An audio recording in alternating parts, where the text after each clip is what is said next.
हो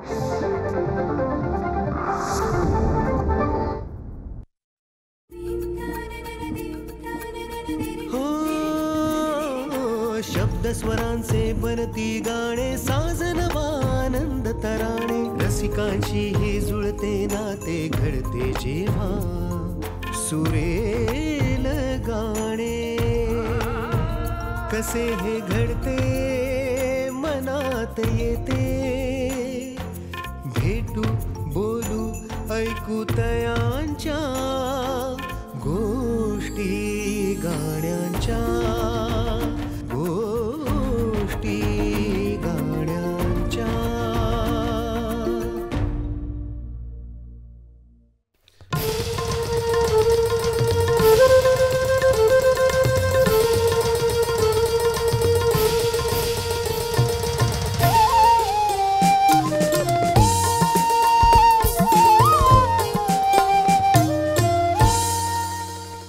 नमस्कार. गोष्टी गाण्यांच्या कार्यक्रमात पुन्हा एकदा आपल्या सगळ्यांचं स्वागत आहे. संगीतातले 7 सूर, पण हेच 7 सूर जेव्हा आपलं आयुष्य होऊन जातात तेव्हा खऱ्या अर्थाने आपण ते गाणं जगायला लागतो. सुखदुःखाच्या प्रत्येक प्रसंगात हे गाणंच आपल्या मदतीला येतं आणि ज्या गायकांच्या स्वतःच्या आयुष्यात हे गाणं येतं त्यांचं तर आयुष्यच गाणं होऊन जातं. आज एक संगीताची परंपरा आपल्याकडे आहे आणि याच परंपरेत जेव्हा आघाडीचे तरुण बिनीचे शिलेदार तयार होतात तेव्हा निश्चित संगीताची परंपरा पुढे नेली जाते. आजही अशाच 2 कलाकारांना आपण भेटणार आहोत. सा रे ग म प असं म्हणत ज्यांचं आयुष्य सुरू झालं संगीतातलं, त्या 2 आजच्या आघाडीच्या कलाकारांना आपण भेटणार आहोत. रोहित राऊत आणि जुईली जोगळेकर. स्वागत करूया.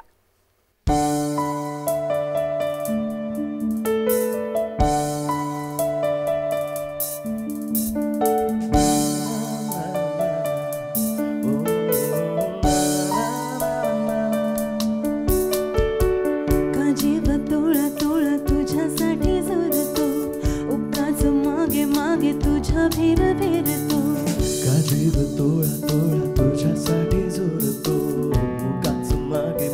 तुझ्या फिर फिरतो हरवली तुझ्यात मी पुन्हा पुन्हा कणाव तुझे गुणगुणतो. जीव तोळा तोळा तुझ्यासाठी जोरतो उगाच मागे मागे तुझ्या फिर फिरतो.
स्वागत आहे दोघांचंही. खरं तर हा जीव तोळा तोळा तुझ्यासाठी झुरतो हे तुम्ही एकमेकांसाठी म्हणायला हरकत नाही, कारण जोडी ही तशीच आहे. म्हणजे संगीतातली जोडी तर आहे, प्रत्यक्षातली जोडी आहे. तुम्ही दोघं नवरा बायको म्हणून जेव्हा तुम्ही ठरवलं की आता संगीतातली जोडी आहे पण आता प्रत्यक्षातली जोडी म्हणून आपण एकत्र यायचं, तर मला असं वाटतं की तो क्षण या तोळा तोळाला कुठेतरी जोडलेला आहे. Yes of course. पण स्वागत आहे तुमचं गोष्टी गाण्यांच्या कार्यक्रमात तुमच्या दोघांचं. Thank you so much. खरं तर हे गाणं सोशल मीडियावर इतकं गाजलंय, काय रिस्पॉन्सेस आहेत, कशा प्रकारे? मला वाटतं पहिलं गाणं तुम्ही सोशल मीडियावर दोघांचं एकत्र हे केलं. करेक्ट. काय काय रिस्पॉन्सेस होते? मला असं वाटतं आम्ही ना त्यावेळेला आता जसे नवीन तंत्र येत आहे, नवीन साधनं येत आहेत, सो त्या हिशोबाने आम्ही जरा काहीतरी आपलं काहीतरी प्रयत्न करूया का म्हणून बघत होतो. आणि खूप वेळेला बघितलं की सिंगर जे आहेत ते हिंदी गाणं कव्हर करतात किंवा वेगळ्या लँग्वेजची गाणी कव्हर करतात, पण आपल्या लँग्वेजची गाणी कोणी कव्हर नाही करत, जेव्हा की ती इतकी सुंदर आहेत किंवा आपण ती खरं तर करायला पाहिजेत.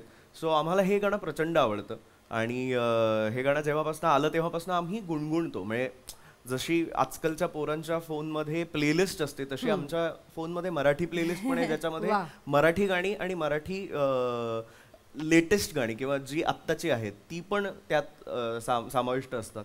सो त्यातनं एक आलेली कल्पना होती आणि मग आम्ही रेकॉर्ड केलं. मग आमचे मित्र होते सगळे, सो म्हणाले आपण एक काहीतरी छान स्टोरी करूया आणि शूट करूया.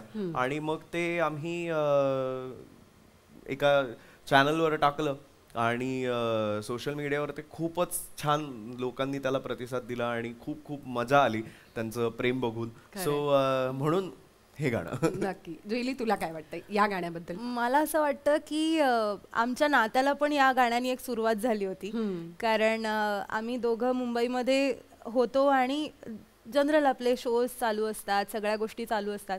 त्याच्यामध्ये असं एक आपला काळ पुढे जातो ना की सोशल मीडिया अवेअरनेस त्यावेळेस वाढत होता. आय थिंक 2014-15 हे साल असं होतं ज्याच्यामध्ये सोशल मीडियावरती आपल्याला काहीतरी टाकत राहायचंय किंवा अपडेटेड राहायचंय असा जो विषय चालू झाला होता आपल्या सगळ्यांमध्ये, आर्टिस्टमध्ये. त्यावेळेसचं हे गाणं होतं आणि त्यावेळेस हा मूवीही आला होता, I think Tu Hi Re, right, Tu Hi Re या पिक्चरमधलं. सो आम्हाला ते आवडलं होतं आणि त्यावेळेस म्हणजे आता सोशल मीडियावरनं आपण लोकांशी कनेक्टेड राहू शकतो, आपण लोकांशी बोलू शकतो, जे आपल्यावर भरभरून प्रेम करतात त्यांचा प्रतिसाद आपण ऐकू शकतो, त्यांच्यासाठी आपण काहीतरी करू शकतो. सो आम्हाला बरेच जण म्हणत होते कार्यक्रमांमध्ये तर आम्ही एकत्र दिसतोय, पण तुमचं काही स्क्रीनवरती स्पेशल तुम्ही काही करणार आहात का, किंवा आम्हाला तुमच्याकडनं हे असं काहीतरी गायलेलं आवडेल ऐकायला. सो आम्ही त्याचा विचार करत होतो आणि हे गाणं सुचलं. आणि प्रोडक्शन वाईज ह्या गाण्याचं सगळं प्रोड्युसर म्हणताना मला आनंद होतोय आता, कारण की जसं आपण म्हणलं तसं की आपल्याकडे त्यावेळेस पैसे कुठून प्रोव्हाइड करायचे किंवा या गोष्टीत म्हणजे आता आपण शूट कसं करणार, कॅमेराचे पैसे द्यायचे, माईकचे पैसे द्यायचे, रेकॉर्डिंगचे पैसे द्यायचे. सो हे सगळे आम्ही दोघांनीही आतापर्यंत जे शो मध्ये कमवून ठेवले होते ते सगळे आम्ही इकडे वापरले लोकांसाठी आणि त्यांना एक गाणं डेडिकेट करण्यासाठी आमच्याकडनं. सो त्याच्यासाठी आमच्यासाठी हे खूप स्पेशल होतं आणि ह्याच्यावरनं मग पुढे गोष्टी सुरू झाल्या की सोशल मीडियावरती आमची जोडी खूप चांगली दिसतीये वगैरे अशा कमेंट्स आम्हाला येऊ लागल्या, जे आम्हाला आवडायला लागलं इव्हेंच्युअली. पण निर्मात्याची वेदना काय असते ती कळली. मी त्याचा EP होतो. पैसे मॅडम देत होत्या सगळे आणि आमचं सगळं व्यवहार तिकडनं मॅडम कडनं चालू होतं. पण आता काय बापरे, अरे एवढे लागतात का वगैरे पासूनची सुरुवात होते. तर मला ऑर्गनायझर्सचं दुःख पण कळू शकतं. त्यावेळेस कळलं की अरे बापरे, आता आपल्याला एवढं काहीतरी इन्व्हेस्ट करायचंय. आता छोटी गोष्ट म्हणायची झाली तर मला असं वाटतं 3 मिनिटाचं आपण दाखवत असतो जेव्हा लोकांना, त्यावेळेस त्याच्या मागे एक 17-18 तासांची मेहनत असते आर्टिस्टची. सो आय थिंक हे दिसताना खूप साधं सोपं सिम्पल दिसतं किंवा त्याच्या मागचे पैसे पण हे होऊन जाईल रे 5 रुपयात 10 रुपयात, पण त्याची किंमत खरं तर खूप जास्त असते. हे आपण जेव्हा स्वतःहून इन्व्हेस्ट करतो आणि ज्या वेळेस त्या गोष्टी तासांवरती येतात ना की लोक किती छान काम करतायत. नाही, मी उलट बोलतेय खरं तर की लोक किती छान काम करतायत त्यांच्या वेळेमध्ये आणि ज्या सगळ्या गोष्टी लोकांनी पाळायला पाहिजेत त्या पाळून करतायत, कारण की मैत्री पण आहे.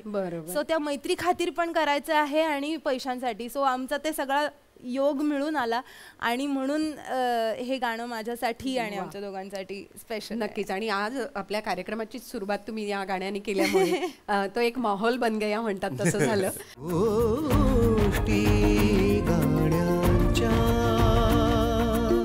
पण जेव्हा आपण म्हणतो निर्मिती एखाद्या गोष्टीची, तर चित्रपट निर्माण करणं हा तर आणखीन मोठा. आणि जसं तू म्हणलीस की मैत्री, आणि या मैत्रीचीच साक्ष असलेला दुनियादारी हा चित्रपट, आणि त्या चित्रपटातनं रोहित तू पहिल्यांदा लोकांसमोर आलास, लोकांना आणखीन आवडलास.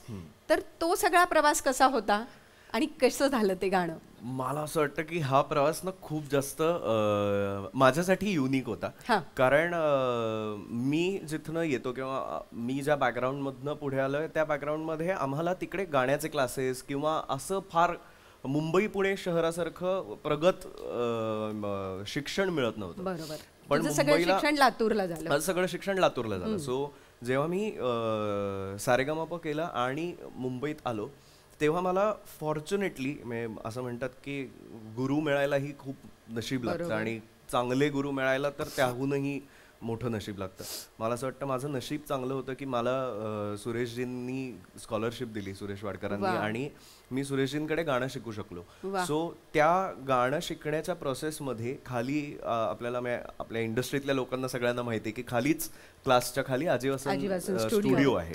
सो त्या स्टुडिओमध्ये ना मी खूप असा डोकावून बघायचो की काय चाललंय, कोणाचं गाणं चालू आहे, किंवा गाणं म्हणजे बनवणं इज काय, किंवा कॉम्पोजिशन हा वेगळा पार्ट असतो. मला वाटायचं तोपर्यंत की गाणं बनवणं म्हणजे एकच माणूस असतो, तो सगळं करतो आणि आपल्याला फक्त जाऊन गायचं असतं.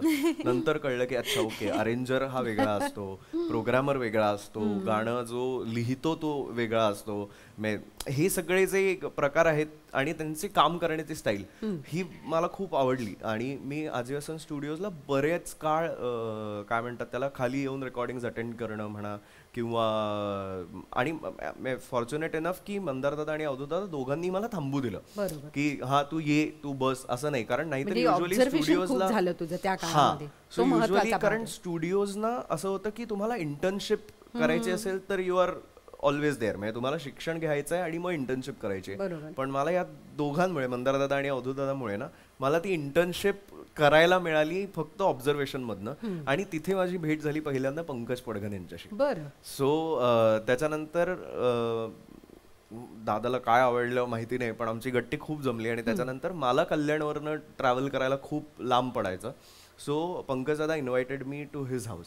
त्याच्या घरी त्यांनी मला इन्व्हाइट केलं की तो म्हणाला की तुझा सुरेशजींचा क्लास इकडे सांता क्रूजलाच आहे, सो तू कुठे आता कल्याणवरनं रोज सकाळी ट्रॅव्हल करशील. सो मग मी घरी राहून त्याची सगळी कामं करायचो. म्हणजे सुरुवातीला मला काही माहिती नव्हतं काय करायचं असतं. सो मला असं म्हणजे मी कम्प्युटरला हात लावला आणि चुकून काही घडलं आणि गेलं गाणं वगैरे तर आपल्याला नको. तर आम्ही काय करायचो, चहा करा, पंकजाकडे माणसं आली आहेत, कंपोजर्स आले आहेत कोणीतरी, किंवा डिरेक्टर आले तर मग चहा करून दे, किंवा एखादं गाणं त्यांनी कंपोज केलेलं असेल तर त्यांच्या समोर गिटारवर गाऊन दाखव.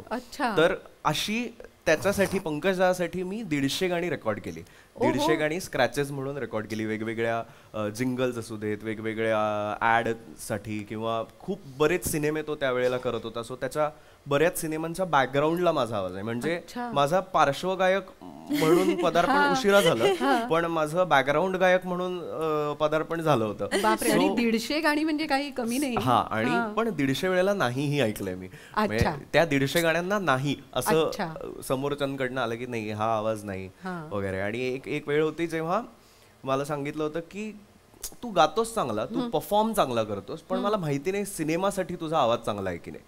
कारण एक होतं की आपण जेव्हा परफॉर्मर असतो किंवा स्टेजवर आपण खूप एनर्जीने जेव्हा परफॉर्म करतो ना, तेव्हा आपल्या बिहेवियर कडे बघण्याचा दृष्टिकोनही लोकांचा तसाच होतो. आणि तुम्ही दिसत असता प्रत्यक्ष की हा जसा परफॉर्म करतो तसाच हा उथळ आहे का गायक म्हणून. सो जर गायक म्हणून उथळ असेल तर मग ह्याला प्लेबॅक सिंगिंग सारखी जबाबदारी द्यायला आपल्याला थोडासा वेळ लागेल. पण मी खरंच परत सांगतो की मी भाग्यवान आहे की पंकज पडघन या माणसाने 150 गाण्यांपर्यंत विश्वास ठेवला. 151वं गाणं होतं यारा यारा, जे दुनियादारी या सिनेमातलं होतं. आणि तोपर्यंत मला माहिती नव्हतं की मी हे फायनल गातोय की नाही. कारण हे माझं मी स्क्रॅच गायलं आणि मला माहिती होतं की नंतर कोणीतरी मोठा सिंगर येऊन याला रेकॉर्ड करेल. पण आपलं की चला एक कुठली तरी चांगली फिल्म येते त्याच्यात एक स्क्रॅच तरी गायलो. आणि नंतर संजय दादांनी तो आवाज ऐकला, संजय जाधवांनी, आणि त्यांनी विचारलं की हे कोणी गायलंय गाणं. सो पंकज दादा म्हणाला रोहित राऊतने गायलंय. तर ते म्हणाले अरे तो लिटिल चॅम्प्स वाला रोहित राऊत का. तर ते म्हणाले हो तोच. अच्छा तो तुझ्याचकडे असतो का वगैरे. मग दादा आले, आम्ही सगळे रेकॉर्डिंगच्या दिवशी भेटलो की ठरलं की आज या दिवशी मुहूर्त करायचा आहे आणि रेकॉर्ड करायचा आहे. मी आजपर्यंत विसरू शकत नाही उत्तराताई तो पहिला दिवस आजीवासन A स्टुडिओमध्ये आजपर्यंत काचेच्या ह्या साईडने सगळं बघितलं होतं की ह्या साईडने कशा गोष्टी होत आहेत. आता काचेच्या त्या पलीकडे मी एकटाच आहे रूम मध्ये, माझ्या कानावर हेडफोन्स आहेत आणि समोरनं कंपोजर मला सांगणार आहे की मला ही लाईन अशी हवी आहे किंवा मला ही लाईन तशी हवी आहे. आता हे सगळी माझी वाक्य आत्ता इतक्या वर्षातल्या एक्सपिरियन्स नंतरची आहेत. त्यावेळेला काहीही माहिती नव्हतं की मला समोरनं काय उत्तर येणार आहे, काय प्रश्न येणार आहे, कुठला आता गणिताचा अवघड पेपर सोडवावा लागणार आहे आपल्याला, काहीही माहिती नाही. आणि जेन्युअनली तसंच झालं. अवघड पेपर जावा म्हणल्यासारखं मी नाही गाऊ शकलो त्या दिवशी.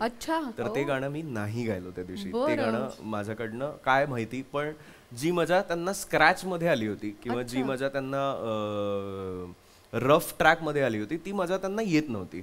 मग ते गाणं मला असं वाटलं की आता गेला हातात आपल्या. बापरे, पण तो क्षण भयानक असेल की म्हणजे स्वतःला सावरणं अशा वेळेला. मला मुहूर्त म्हणजे काय, सिनेमाचा मुहूर्त किती मोठा असतो किंवा काय असतं मला काही माहिती नाही. त्यामुळे अचानक स्टुडिओला, युजली मी पंकज दादा आणि Max to Max sound engineer, आम्ही असे तिघं मिळून स्टुडिओत काम करायचो. त्या दिवशी म्हणजे फिल्मची कास्ट, मीडिया आणि हे सगळे त्या स्टुडिओत होते आणि ते रेकॉर्ड करणार होते की पहिलं मुहूर्त जो होणार आहे तो. तर खूप खूप जास्त असं तंतरून आली होती माझी. पण नंतर मग ते नाही झालं त्या दिवशी. पण परत एकदा मला असं वाटतं की मी माझं आजपर्यंतचं जे काही कार्य केलंय त्याच्यामध्ये मी 98% नशिबाला म्हणतो की नशिबाची साथ आहे 98% आणि 2% जी काही माझी मेहनत असेल ती. सो तेव्हाही संजय दादांनी ते गाणं कॅन्सल नाही केलं. ते म्हणाले की नाही, स्क्रॅच मध्ये इतकी मजा येते, आपण एक काम करूया, आपण रोहितने स्क्रॅच मध्ये जे गायलंय तेच ठेवूया. ते माझं आयुष्यातलं पहिलं गाणं असं आहे जे मी कधीच फायनल स्टुडिओमध्ये जाऊन रेकॉर्ड नाही केलं. यारा यारा हे मी पंकजाच्या घरी जे स्क्रॅच मध्ये रेकॉर्ड केलं होतं तोच आवाज चित्रपटात वापरला आणि तेच गाणं बाहेर लोकांपर्यंत आलं आणि तेच फेमस झालं. अरे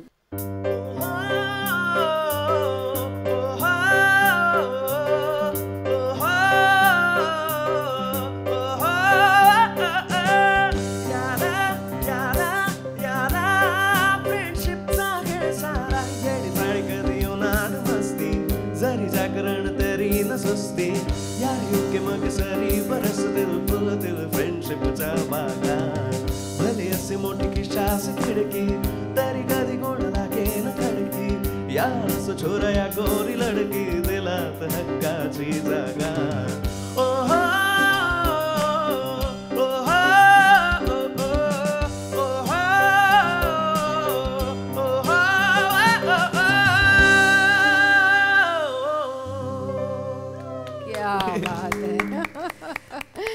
आणि ती दुनियादारी हिट झाली असं म्हणायला हरकत नाही.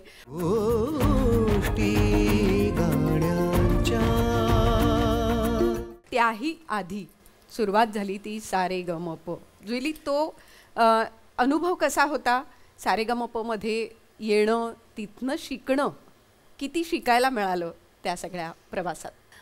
लहान होते, काहीच कळत नव्हतं. म्हणजे सगळं कल्चरच वेगळं आहे. म्हणजे मुंबईचं कल्चर आणि पुण्याचं कल्चर हे खूप जास्त वेगळं आहे. आणि मुंबईच्या कल्चरमध्ये आल्यानंतर बापरे कॅमेराज, आत्ता समोर एवढे कॅमेराज आहेत, त्या लहान वयामध्ये त्या कॅमेराची इतकी भीती वाटते ना की हे काय करतायत नक्की, आपलं कुठले क्षण टिपतायत काही माहिती नाही, आपण बरे दिसतोय का, आपल्यावर टीका जास्त होणार आहे का, याची जास्त भीती असते. जे की स्वतःवर एक कॉन्फिडन्स जो असतो ना तो खूप कमी असतो, लो असतो.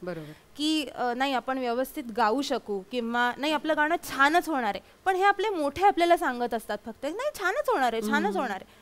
पण त्या लहान मुलांना विचारत नाहीत कधी. तो नर्वसनेस त्या लहान मुलांनाच कळतो, तो त्या वयातल्या मुलांनाच कळतो की नाही यांना सांगून काहीच नाही कळणार आहे की मला इथे उभं राहिल्यानंतर काय होतंय. की स्टेजच्या मध्यभागी लेफ्ट साईडला राईट साईडला म्युझिशियन, समोर ऍक्शन म्हणणारे जेव्हा लोक आहेत त्यावेळेस जे दडपण येतं ना 1 2 3 असं म्हणल्यानंतर की आता आपल्याला गायचंय आणि त्या क्षणी गाणं सुरू व्हायला हवं, कारण स्पर्धा आहे. एक्झॅक्टली. आणि प्लस गाणं विसरायला नाही पाहिजे, कारण वन टेकच असतो कुठल्याही रियालिटी शो मध्ये, जिकडनं आपण तासून बाहेर निघत असतो. ती तासण्याची पहिली सुरुवातच ही असते की नाही की तुम्हाला वन टेक गायचंय, सुरात गायचंय, तालात गायचंय. हे सगळं एकत्र येऊन ना दडपण येतं. आणि तेच बरोबर माझ्या बाबतीत झालं. 16 कॅमेऱ्यांचा सेटअप, समोर जजेस बसलेत, ते आपल्यावर नंतर काहीतरी टीका करणार आहेत. एक पल्लवीताई किंवा जो कोणी निवेदक आहे तो आपल्याला बोलवणार आहे. मग आपण चालत व्यवस्थित येतोय का, मग उभे व्यवस्थित राहतोय का, मग आपल्याला ताल सूर व्यवस्थित खरा मिळतोय का लोक म्हणतात म्हणून आपण हो म्हणतोय. सो हे सगळे ना क्वेश्चन्स येऊन मला त्याचं दडपण आलं आणि बरोबर मी त्या एपिसोडला मी आउटही झाले. And I am very happy about it की मी आउट झाले, कारण की तो माझ्यासाठी इतका महत्वाचा लेसन होता ना आयुष्यातला. खरं तर it was a turning point for me, कारण तोपर्यंत फक्त लोक म्हणत होती म्हणून मी गात होते. त्यानंतर मला कळलं की अच्छा, आणि बरोबर मला आठवतंय आम्ही एकाच एपिसोडला होतो दोघं जण, आणि सुधीर फडके थीम होती त्या एपिसोडची, आठवतंय तुला? बाबूजी थीम होती. आणि मला माहितीही नाही की बाबूजींचं म्हणजे खासियत काय आहे. छोट्या छोट्या मुरक्या जागा लोक म्हणतात, पण माझ्या गळ्यातनं ते नाही निघते, मला नाही माहिती कसं करायचं. आणि आतापर्यंत शास्त्रीय संगीत शिकलंय, जे मी शिकली आतापर्यंत ते फक्त ऐकून ऐकून ऑब्झर्वेशनने शिकली. सो ते इम्प्लिमेंट करता येईना, आणि तिथे माझं एक ते सारेगामापाचं थांबलं. पण तेच एकदम चेंज, आणि त्याच्यानंतर पुढचं सारेगामा ते एक दडपण ना मी कसं तरी घालवलं, त्याच्याबद्दल मी नंतर बोलीनच. पण त्यानंतर मग जेव्हा मोठ्यांचं सारेगामा करायचं होतं, तोपर्यंत माझी 10वी झाली होती, व्यवस्थित स्टुडिओज होते, अभ्यास केला होता छान, आणि थोडं गाण्याची कल्पना आली होती की एक्झॅक्टली काय पाहिजे गाण्यामध्ये. म्हणजे सोल म्हणतो ना आपण, नुसतं फक्त शब्द गातो कधी कधी, नुसता थ्रो लावतो की मन उदाहरण नाही, असं नाहीये. पण ते शांत आहे, त्याचा फील सोल जो असतो ते नंतर कळायला लागलं. पण माझ्या आईबाबांनी मला एक ताकीद दिली, कारण त्यांनी लहानपणी माझी बहुतेक कॉन्फिडन्स लेवल आणि एक कपॅसिटी बघितली होती. सो त्यांनी माझा परस्पर फॉर्म भरून टाकला होता, टीव्ही वरनं तो नंबर काढून वगैरे सगळं लिहून त्यावेळेस तो फॉर्म भरून टाकला. भरल्यानंतर मी कॉलेजला जात असताना मला त्यांनी फॉर्म दिला, हे घे फॉर्म भरलाय, जाऊन यायचं तरच घरी यायचं, नाहीतर घरी नाही यायचं. बापरे. सो मी माझी ऑप्शनच नाही, मी स्कूटी घेऊन निघाले. मी घरातनं खरं तर चिडचिड करून निघाले की तुम्ही मला न विचारता असा कसा फॉर्म भरलात आणि हे ते वगैरे सगळं. आणि मी खरं तर म्हणायचं झालं तर मी ओके ओके गायले मुद्दामून, कारण मला सिलेक्ट नव्हतं व्हायचं. बापरे. मुद्दामून ओके ओके गात गेले आणि मी 3ऱ्या राऊंड पर्यंत पोहोचले, ज्याला रात्र झाली 1:30 वाजला वगैरे. आणि मग त्याच्यानंतर सगळ्या गोष्टींची 1:30 वाजता माझ्या हातात एक लेटर येतं की you are selected for Mumbai's audition. Then I went to Saregama audition, पहिली ऑडिशन, ज्याच्यामध्ये असाच ह्यूज सेटअप होता आणि ज्याच्यामध्ये तुम्हाला एका गाण्यावरती तुम्हाला सिलेक्ट व्हायचंय बास. That's it. ते गाणं कोणतं होतं? दॅट सॉन्ग वॉज गोऱ्या गोऱ्या, बरं, जे ड्युअल व्हॉइस मध्ये आहे आणि मला ते भयानक आवडतं.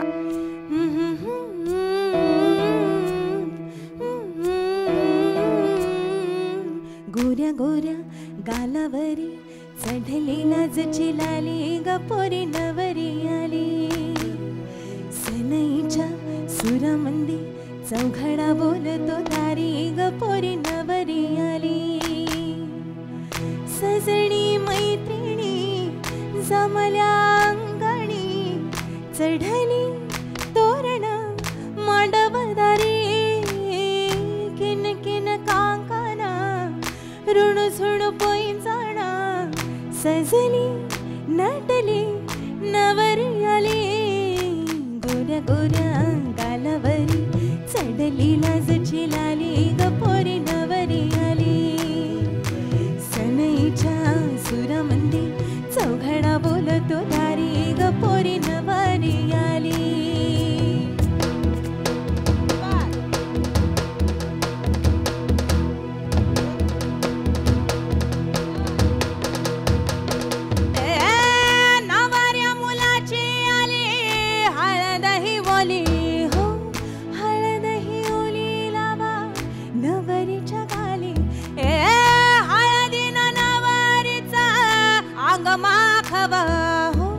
पिवळी करून तिला सासरी पाठवा, सजणी मैत्रिणी जमल्या अंगणी, चढली तोरण मांडवदारी, सासराच्या ओढी नाही हसते हळूच गाली गपोरी नवरी आली. चौघडा बोलतो दारी ग पोरी नवरी आली. ए आला नवर देवा येशिला येशिला ग देवा नारायण आला देवा नारायण आला मंडपात गण गोत सारे पैसला ग ए मोरा ढोला ताशा वाजिला. जी काही हवा तयार केली धुडगूस. आणि जो काही माहोल तयार केला तो पुनश्च एकदा आजच्या मला असं वाटतं आपल्या आजच्या एपिसोडचं टायटल असं असलं पाहिजे, भाग्यवान किती बघा. कारण पुन्हा तेच मी माझा तर मी ऑडिशन द्यायलाही गेलो नव्हतो. बरं मी ऑडिशन द्यायला जाणारही नव्हतो.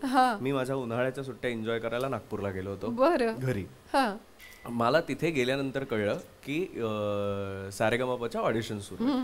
बरं तोपर्यंत बिकॉज मी नागपूरचा असल्या कारणाने माझ्याकडे बाबा मी आम्ही सगळ्यांना लहानपणीपासून हिंदीमध्ये जास्त एकमेकांशी बोलतो. सो आम्हाला घरात हिंदी गाणी खूप जास्त माहिती होती. मराठी गाणी मला तेव्हा खूप माहिती नसायची. म्हणजे जी त्यावेळेला फेमस गणपतीत वगैरे वाजतायत किंवा त्यावेळेला जी रेडिओवर चॅनलवर सतत येत आहेत तेव्हा तीच गाणी मला माहिती होती.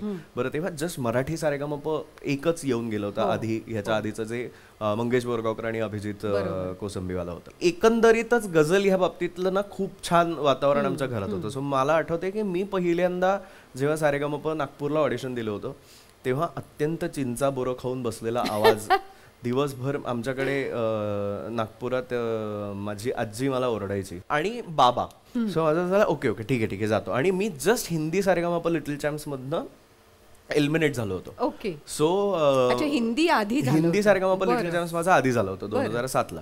सो मला ना त्यामुळे हिंदी सारेगमप हिंदी गाणी आणि हे सगळं खूप बसलं होतं. आणि अचानक शिफ्ट ओव्हर टू मराठी थोडंसं कठीण होतं माझ्यासाठी कारण मी गाणी खूप ऐकली नव्हती. कारण कॉम्पिटिशनच्या काळात आपण इतर गाणी ऐकू असा वेळ नाही मिळत आपल्याला. दर शुक्रवारी एक गाणं मिळतं, पुढच्या सोमवारी ते गाणं बसवायचं आणि शूटला परफॉर्म करायचं आणि मग मार्क मिळवायचे, मग पुढे जायचं वगैरे. हेच गेली 6 महिने आम्ही हिंदी सारेगमपचं केलं होतं. त्यावेळी हिंदी गाणी मला माहिती होती. तर मग नागपूरला ऑडिशन दिली. पहिलं गाणं गायलं होतं मला असं वाटतं समजावूनी व्यथेला गायलं. अरे बापरे. बरं. आणि ते गाणं गाऊन सिलेक्ट झालं प्रभावाखाली. हा कारण मला 3च गाणी माहिती होती तेव्हा मराठी. एक केशवा माधवा कारण ते मी पहिलं बसवलं होतं लहानपणी कॉम्पिटिशनला.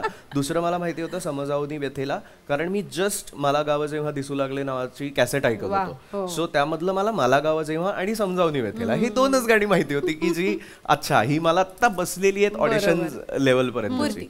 तर समजावनी गायलो आणि आताच अमृताची गायलो. सो ही 2 गाणी गायलो आणि सिलेक्ट झालो. मग कमलेश दादा म्हणाला तुला वेगळं काही येतं का. तर मी म्हणलं मला मराठीतलं अजून फार काही येत नाही. म्हणलं मला ही 2 गाणी येत आहेत. मी जर सिलेक्ट झालो तर मी पुढच्या वेळेला येईपर्यंत एक 10 तरी गाणी बसवून येतो. तर तो म्हणाला 50 गाणी बसवून यावी लागतात. तर मी म्हणलं ओके. तर मग सिलेक्ट झालो ऑडिशन मधनं आणि पुढे आलो.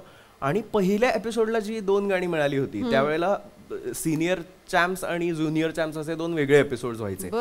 तर बाबूजी असा एक राऊंड होता बरोबर ज्याच्यात मला गीत रामायणातलं दशरथा हे गाणं की मला जे दुसरं गाणं मिळालं होतं ते होतं जबरदस्त फंडा. अजय अतुलचा सिनेमा आला होता जबरदस्त. तर 2ही गाणी अशी विचित्र होती आणि मला वाटलं होतं की ओके आपल्या बरोबर एक्सपेरिमेंट होतोय. सो आपण ह्या एपिसोडला घरी जाऊया. आणि ह्या एपिसोडला आपल्याला बहुतेक आपण नाही होणार सिलेक्ट कारण खूपच 2 वेगळी गाणी आहेत. म्हटलं दशरथाचा कॉन्फिडन्स आहे मला की हे गाणं होईल कारण क्लासिकल आणि शास्त्रीय संगीताचाच रियाज असल्यामुळे दशरथा होईल बाबा बसवून आपल्याला मुरक्या ताना वगैरे त्याची नोटेशन तरी काढता येतील. तेव्हा जबरदस्त फंडाचं नोटेशन कसं काढायचं की ते काहीतरी इंग्लिश मधले शब्द अजूनही पाठ नाही आहेत मला. तर ते कसे काय करायचे. आणि हे सगळं करत करत तो पहिला एपिसोड घडला आणि सरप्राइझिंगली लोकांना दशरथाच्या ऐवजी जबरदस्त फंडा हे गाणं जास्त आवडलं कारण ते गाणं त्यावेळेला नवीन येऊ घातलं होतं. जस्ट अजय अतुलचा नवीन सिनेमा आला होता. सो त्यावेळेला ते गाणं खूप आवडलं लोकांना. सो ते गाणं झालं फेमस जबरदस्त फंडा आणि हे सगळं. आणि मग पुढे मला प्रत्येक एपिसोडला अशी गाणी मिळायला लागली की हळूहळू एक 3 महिन्यानंतर मला जेव्हा दिलरुबा नावाचं नाट्यपद मिळालं तेव्हा माझीच तंतरली होती की मला येईल की नाही गाता. अरे बापरे, कारण सवय झाली. कारण आता सवय नाही. आता ज्या पद्धतीची गाणी ऐकतोय मी, संगतीनं माझा ढोल बजावे करतोय, आईचा घो काय करतोय मी, आणि मी खूप त्यावेळेसच्या हिशोबाने मॉडर्न असणारी गाणी मला सारेगमपच्या टीमने दिली होती गायला. सो ती एक खूप मजा आली. त्यातनं लर्निंग प्रोसेस आणि लर्निंग एक्सपिरियन्स खूप होता, कारण स्टेजवर उभं कसं राहायचं, स्टेजवर आणि ते वय होतं बघायचं कसं, की जिथे तुम्हाला ते सगळं ट्रेनिंग मिळालं खऱ्या अर्थाने.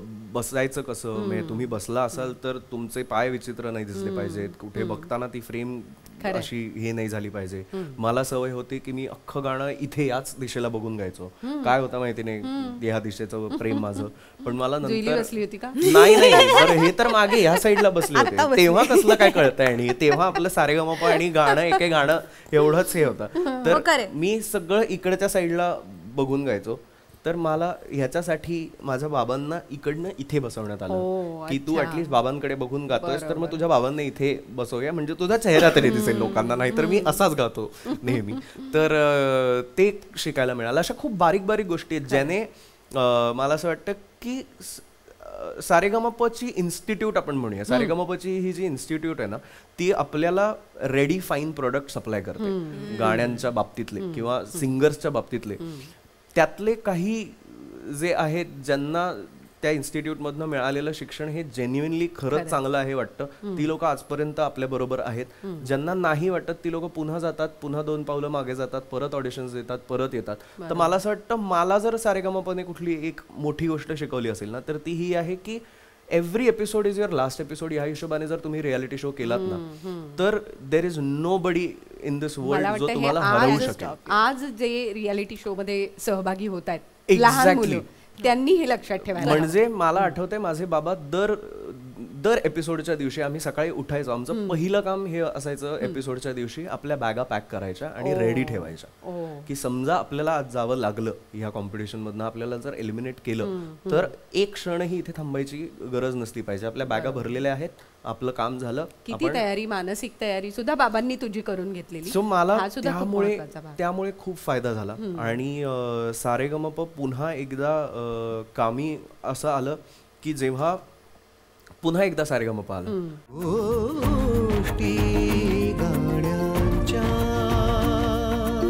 मला असं वाटतं मी एकमेव मराठी सारेगमप मधल्या हिस्ट्रीतला तरी मी एकमेव पार्टिसिपेंट असेल ज्यांनी सुरुवात पार्टिसिपेंट म्हणून केली आणि शेवट जज म्हणून. बरोबर. सो कारण पहिले लिटिल चॅम्प्स, त्याच्यानंतरचं सारेगमप ज्यात नचिकेत लिले जिंकला होता ते मी अँकर केलं होतं. त्याच्यानंतर लास्ट लिटिल चॅम्प्स जे झालं ते आम्ही 5ही जणांनी मिळून जज केलं होतं. सो आम्ही 5 जण पुन्हा ह्या आम्हाला ना ह्या 5 जणांना बहुतेक देवाने आणि प्रेक्षकांनी ना सढळ हाताने प्रेम दिलंय. त्यांनी हातचा राखून प्रेम नाही. खऱ्या अर्थाने तुम्ही पंचरत्न आहात आणि ती आजही ती रत्न झळाळून निघतायत. संगीताच्या क्षेत्रात 5ही जण तुम्ही छान काम करताय. आम्ही खूप भाग्यवान आणि खरंच नशीबवान आणि हॅपी आहोत या बाबतीत. पण कट टू इंडियन आयडॉल मला असं वाटतं ते ना फ्रस्ट्रेशन मध्ये घेतलेलं डिसिजन आहे. मी हे इतक्या उघडपणे कधीच कुठल्याच वाहिनीवर बोललो नाहीये, पण मला असं वाटतं ते खूप फ्रस्ट्रेशन मधलं डिसिजन होतं माझं. ते 2 वर्ष, त्याच्या आधीची 2 वर्ष माझी आपल्या मराठी इंडस्ट्रीत फार काही बरी जात नव्हती. मला फार कार्यक्रम नव्हते किंवा रेकॉर्डिंग आपण म्हणतो तसंही फार काही काम नव्हतं. आणि इन जनरलही जेव्हा आपण वळून बघतो ना तेव्हा त्या काळात सिनेमे आणि शोज एकंदरीतच बंद झाले होते. मी एकटा नव्हतो ह्यातनं जाणारा, बरीच लोक होती, पण कदाचित मी मनाला जास्त लावून घेतलं ते. सो पण ती फेज पण गरजेची होती. ऑफकोर्स गरजेची होती, प्रत्येकालाच गरजेची होती. तर एक दिवशी इंडियन आयडल मधनं फोन आला, इंडियन आयडलच्या टीम मधनं. सो आता प्रेक्षकांना आपल्याला सांगायला हरकत नाही की काही वेळेला काय होतं, काही ऑडिशन्स ज्या लोकांना कायम लक्षात राहतात, जे भलेही पुढे शो मध्ये सिलेक्ट झाले की नाही माहिती नाही, पण लक्षात राहणारे जे चेहरे किंवा लक्षात राहणारे जे आवाज असतात ना, त्यांना ही लोक फोन करून बोलवतात की तुम्हाला आवडेल का पुन्हा ऑडिशन द्यायला, आणि बाकी सगळं नॉर्मल, ते फक्त फोन करतात. त्याच्यानंतर परत तुम्हाला एक संधी देतात. करेक्ट, सिद्ध तुम्हालाच करायचं असतं. आहे ऑडिशन सुरू आहे, आम्ही तुमच्यासाठी फक्त एवढंच करू शकतो की तुमचं नाव आणि हे सगळं आम्ही ऑलरेडी रजिस्टर करून ठेवतो, तुम्ही या आणि ऑडिशन द्या. तर ते झालं आणि गणपती सुरू होते, आणि गणपतीला आम्ही गावी असतो, आमच्याकडे महालक्ष्मी असतात. सो गणपती महालक्ष्मी होते, तर घरी नागपूरला होतो, आणि बाबांना विचारलं, म्हणलं असं असं इंडियन आयडल मधनं फोन आलाय, काय करू? ते म्हणजे तुला काय करायचं आहे? मी म्हणलं माहिती नाही, अजून कळत नाहीये, पण पुन्हा एकदा कॉम्पिटिशन करावी का? आत्ता 2019ची गोष्ट करतोय आपण. म्हणजे मी जेव्हा आयडलला गेलो तेव्हा माझे ऑलरेडी 100 सिनेमे आणि एक राज्य पुरस्कार झालं होतं. हा, सो तेव्हा बाबांना विचारल्यानंतर बाबांनी जे उत्तर दिलं त्याच्यावर मला असं वाटलं की नाही, आपल्याला जायला पाहिजे. मला बाबा म्हणाले, तू घाबरतोयस का? तुला असं वाटतंय तू कमावलेलं नाव जाईल या भीतीने जात नाहीयेस का? मला पहिले याचं उत्तर दे. तर मी म्हणालो हो ऑफकोर्स, म्हणजे आता मला कॉम्पिटिशन करूनही 10 वर्ष झाली आहेत, कॉम्पिटिशन साठी गाऊन 10 वर्ष झाली आहेत. ते म्हणाले पण असं नाही करून चालणार ना, म्हणजे ही सुरुवात आहे आपली. आता समजा जर तुला उद्या हिंदीमध्ये, म्हणजे त्यांनी मला खूप एका वाक्यात समजवलं ऍक्च्युली. ते म्हणाले ओके चल आपण असं पकडूया की सारेगमप केलंस, सारेगमप नंतर काय फायदा झाला? मी म्हणलं काही नाही, मला ओळखी झाल्या लोकांशी, माझे छान कॉन्टॅक्ट झाले, आणि मराठी आपल्या सगळ्या सिनेमांमध्ये आता मला गाणी मिळतात, मी करतो गाणी. म्हणजे आता हीच गोष्ट घ्यायची आणि आपल्याला हिंदीमध्ये करायचं. ते म्हणाले ऑडिशनला जरी बाहेर झालास तर फक्त तुला आणि मला माहिती आहे ना की तू ऑडिशन मधनं बाहेर झालास, कारण जर ऑडिशनला बाहेर झालास तर कळणारच नाही बाहेर लोकांना की तू ऑडिशनला गेला होतास. पण जर ऑडिशन मध्ये सिलेक्ट झालास आणि पुढे गेलास तर किती एपिसोड टिकू शकतोस ह्याचं तरी आपल्याला कॅल्क्युलेशन येणं खूप गरजेचं आहे. कारण आपण जे करतोय मराठी इंडस्ट्रीमध्ये आणि मराठी गाण्यांसाठी लागणारा आवाज आणि हिंदी गाण्यांसाठी लागणारा आवाज किंवा त्याचा अप्रोच, ह्या दोन्ही गोष्टी जमीन आसमानाच्या फरकात आहेत. आपण गाण्यांवर कॉन्सन्ट्रेट करतो, ती लोक गाण्यांवर कॉन्सन्ट्रेट करतात. सो मला असं वाटतं की तो एक अप्रोच शिकण्यासाठी म्हणा किंवा आपली काय लायकी आहे हिंदी इंडस्ट्रीमध्ये, जर समजा आपण गेलो ऑडिशन्स द्यायला किंवा माझा आवाज ऐका, मला बघा गाणं मिळतंय का हे करायला, तर आपण कुठपर्यंत टिकू.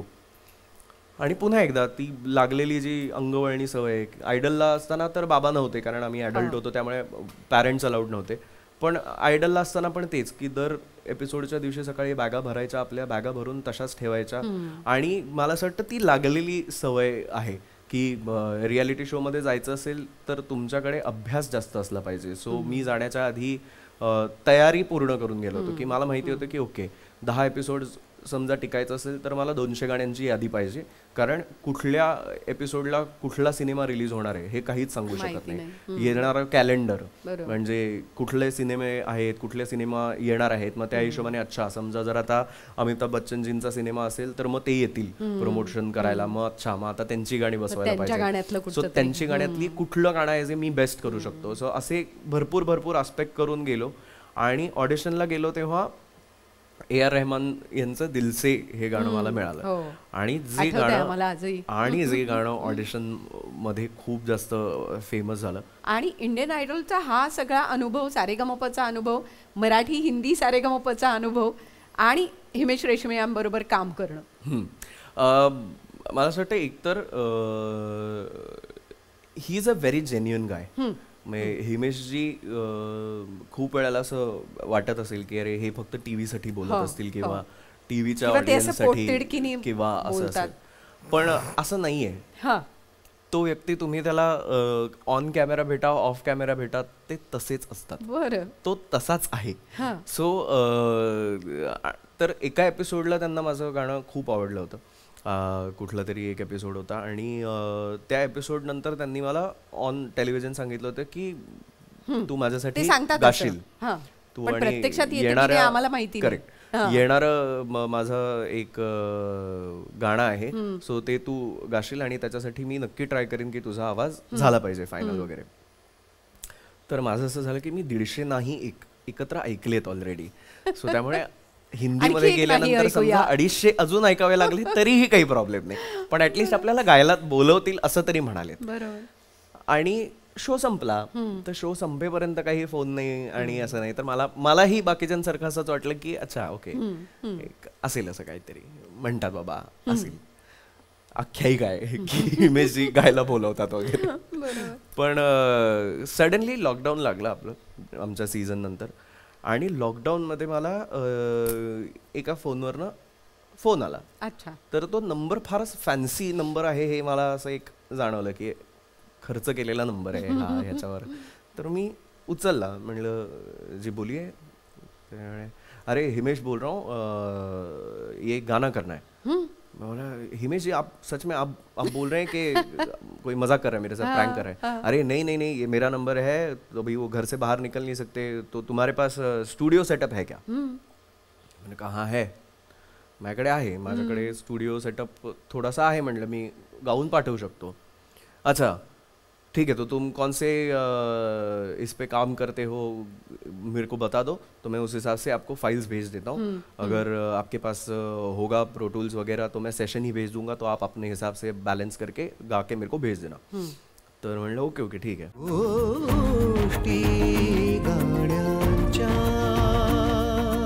लॉकडाऊनमध्ये मी जवळपास 2-3 गाणी त्यांच्यासाठी स्क्रॅच गायलो घरनं. बरं. जी मी पाठवली.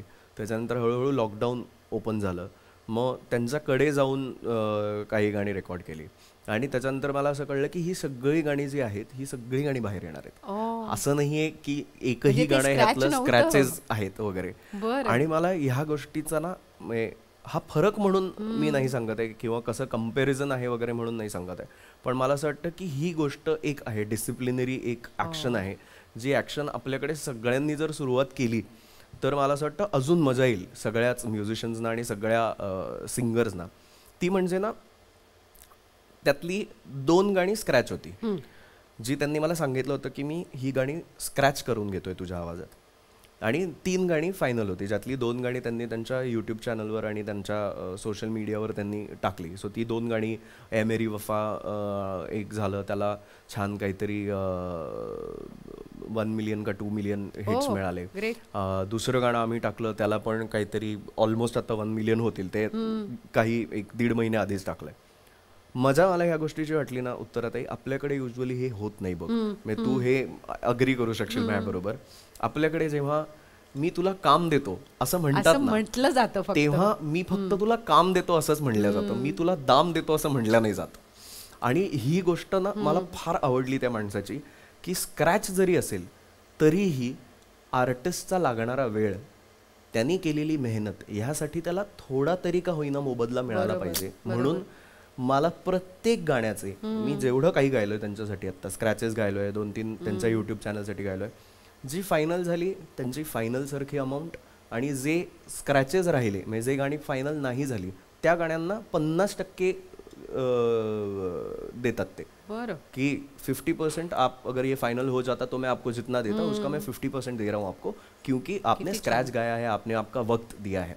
सो मला असं वाटतं वेळेची जी किंमत करतात ना ती फार मजेशीर आहे. म्हणून आपल्याकडे एक मराठीत जो शब्द आहे मानधन, हे खूप महत्वाचं आहे. करेक्ट. सो कारण तो माना बरोबर मिळालेलं ते धन असतं, आणि प्लस सुरेशजी किंवा वडील किंवा मी खूप आपल्या वडीलधाऱ्या लोकांकडनं ऐकलंय की आपली जी कला आहे ना, ज्याच्यावर आपण एवढी मेहनत घेतो, आपण एवढ्या वर्ष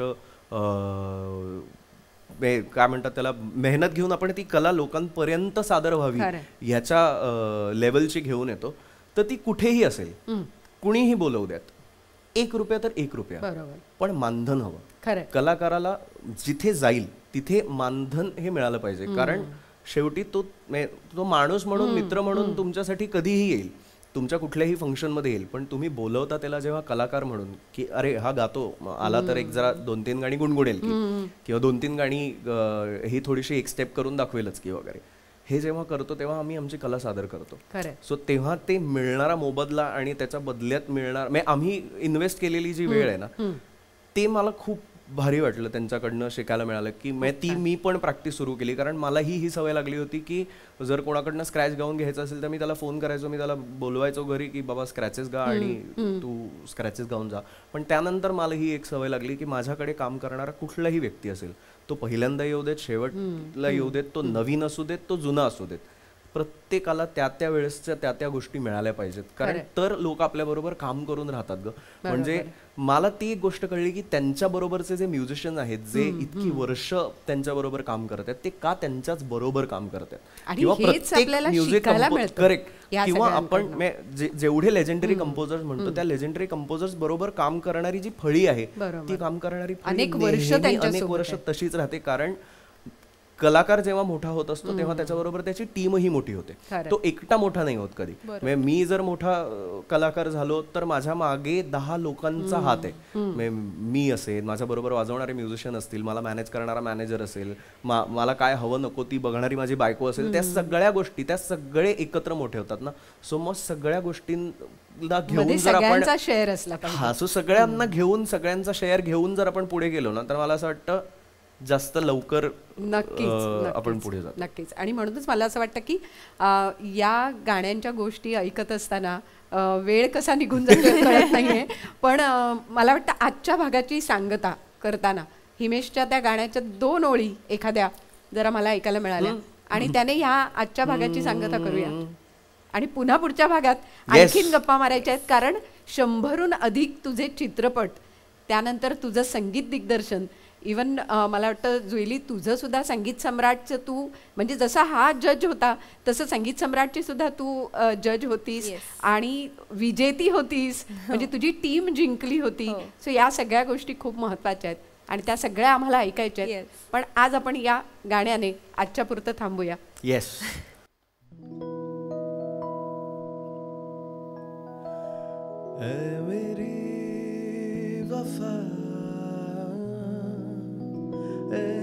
मेरे सनम तेरी यादों में ही अब तो जीते हैं हम, जहर दर्द जुदाई का पीते हैं हम. ऐ मेरी वफा ऐ मेरे सनम, ऐ मेरी वफा ऐ मेरे सनम, ऐ मेरी वफा ऐ मेरे सनम, तेरी यादों में ही अब तो जीते हैं हम, जहर दर्द जुदाई का पीते हैं हम. आँखों में मेरी कुछ आंसू अभी बाकी है, जो मेरे गम के साथी है, जो मेरे गम के साथी है. ऐ मेरी वफा ऐ मेरे सनम, ऐ मेरी वफा ऐ मेरे सनम. मला वाटतं आवाजातला हा जो दर्द आहे ना तो दर्द कुठेतरी त्यांना भावला असेल आणि नक्कीच तो रसिकांना सुद्धा भावतोय. म्हणूनच मंडळी रोहित राऊत आणि जुईली जोगळेकर या जोडीशी गप्पा आपण मारतोय. त्यांच्या सगळ्या या प्रवासाविषयी जाणून घेतोय, गाण्यांमागच्या गोष्टी जाणून घेतोय. पण त्या आणखीन जाणून घ्यायच्या आहेत पुढच्या भागात. आजच्या पुरतं इथेच थांबूया आणि पुन्हा भेटूया पुढच्या भागात. नमस्कार.